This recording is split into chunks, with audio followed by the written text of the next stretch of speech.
Boker Tov Umvorach. Nous avions appris l'interdiction de parler entre la bracha et la consommation.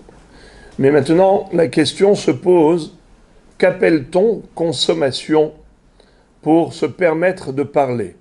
Est-ce qu'il faut avaler l'aliment ou bien il est suffisant de l'avoir mis en bouche et de l'avoir goûté au niveau du palais? C'est-à-dire, est-ce qu'il faut vraiment que le gosier, que ça passe par le gosier, que ça descende dans les intestins, ou bien il est suffisant juste de l'avoir mis en bouche et de sentir le goût? En effet, les poskim s'interrogent à ce propos. Certains disent qu'il faut absolument avaler l'aliment, même un petit peu, mais il faut avaler. Comme il est écrit, c'est-à-dire que la bracha, elle est sur la achila. Et achila, c'est quand tu as avalé. Si tu n'as pas avalé, ça ne s'appelle pas manger. Et donc, tant que tu n'as pas avalé, tu n'as pas le droit de parler.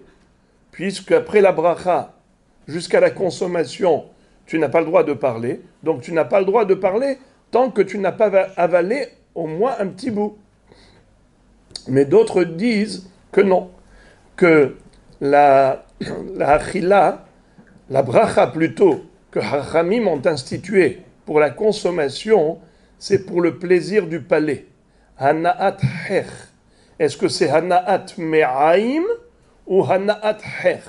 Le profit des intestins, de l'estomac, ou bien est-ce que c'est le profit du palais? Alors bien sûr, manger, c'est pas juste mettre en bouche et rejeter. Manger, c'est quand on avale. Mais la bracha, elle est par rapport au plaisir. Est-ce qu'il est suffisant déjà d'avoir le plaisir du palais pour être obligé de faire la bracha?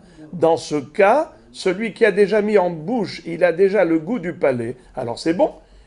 C'est pas considéré comme une interruption entre la bracha et la terima.